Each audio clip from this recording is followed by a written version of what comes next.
ฟังสติค่ะกวนจื้ออันไก่ไปตีนหลายจางเฮ็ดให้เหน็บตีนในติดจับจื้อแมงเมื่อวันที่30เดือนธันวาคมที่6ปี2026ในมีข่าวงาออกมาว่าตั้งฝ่ายหมอยาสมาธินิชานนท์เป็นหมอยาฝ่ายผิวเนื้อผิวหนังเมืองไทยเลยออกมาลาดว่ามีคนเป็นก้อนหนึ่งติดจับจื้อแมงตีเหน็บถึงที่เฮ็ดให้เหน็บตีนในเปลี่ยนไปหลากหลายสีมันเป็นสีขาวสีเหลืองสีน้ำตาลหย่องกะเพสีอก็ฮักง่ายลองตั้งมันได้ก็เป็นย้อนก็เปว่า ไก่ไปดินหลายไหนอ๋อเจอแม่งอันในซอนเจอหนังว่าติดจับยาป้อว่าในจึงยดยาหยาบแต่บางปอกในและใจข้าวยำยดยาถึง18เดือนลูกก่อนเปิงลงมันในเทกอก้นอายุใหญ่ก้นอันแห้งกำทานโตอำป้อหลีก้นมีตั้งเป็นเยาหวานตั้งเป็นแกนซาตั้งเป็นไตไหลเจอในไหนค่ะอ้อ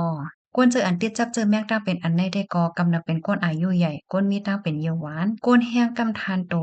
และก้นให้การพุกซ้อมไหนค่ะกำนันแรกให้ปันฟังถึงก้นวันก้นเมืองว่าอย่าไปไว้เมามังย้อนก็เพราะว่าเจอแมงเจอในมันก็จังเป็นเพศต่อไปอยู่ลีเฮาค่ะแต่ได้รักษาก่อมง่ายมันเลยใจเข้าย่ำหึงแต่ไหนค่ะอ๋อคอมมอนตอนให้คาเลยเปิงอิงมาดีเพกอีจันต่างไว้ค่ะได้ก็เดเลยว่าเป็นรองจำโตได้ค่ะเนาะมังปอมังไลเน็บดินเฮาค่ะมีลองเป็นไปหลากหลายกว่าเฮาค่ะได้ใกล้วนว่ามันเป็นย้อนก็เปิดสารจึงเฮือนหลานในนี่ค่ะเนาะกำนันแลอำว่าเฮาค่ะได้ไปกว่าจำหากไกลห้าไหนตื้อปันซอกเต็นแคปตินได้ก็เดลีเลอเสเปิ้นยาวไหนค่ะนังเฮอพี่น้องเฮาค่ะโกติโกต้าซัปพอร์ตเดจังเลยค่ะผู้เหี่ยวก็ฟังสติกันนั่นแค่นต่อใจกันเสเปิ้นแพ่แชร์กว่าเซกัมค่ะ